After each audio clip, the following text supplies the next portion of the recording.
Hi friends, ఈరోజు చేపల గీకుతున్నాం. చూడండి పొరుసు మొత్తం. ఇది ఇది బొమ్మ రవ్వు రవ్వు రవ్వ అంటారు. ఇవన్నీ బురకలు. చూడండి బురకలు చూడండి ఎట్లా చిన్న చిన్న బురకలు అన్ని బురకలే. ఒకటి రవ్వ పడ్డది, రవ్వు మంచిగా. ఇది మళ్ళీ ఎట్లా దొరకంగా మన పట్టంగా దొరికింది అన్నట్టు. చూడండి ఇవన్నీ బురకలు చూడండి ఎన్ని ఉన్నాయి. గోన్లేవు బురకలు. కిలో అయితే కిలో, 2 కిలో అయితే 2 కిలో. కొడలతోటి అమ్ముతున్నాం మొత్తం. కొడలతోటి అంగడంగడి ఎత్తున్నాయి. ఇట్లా చూడాలి.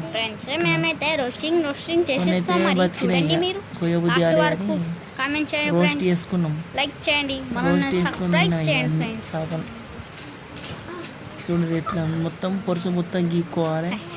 గీక్కున్న తర్వాత ఇంకా పేగులు ఉంటాయి. ఆ పేగులు మొత్తం క్లీన్ చేసుకొని ఉప్పు కారం పెట్టుకొని తింటే, నంచుకొని తింటే, గోలించుకొని ఉంటుంది.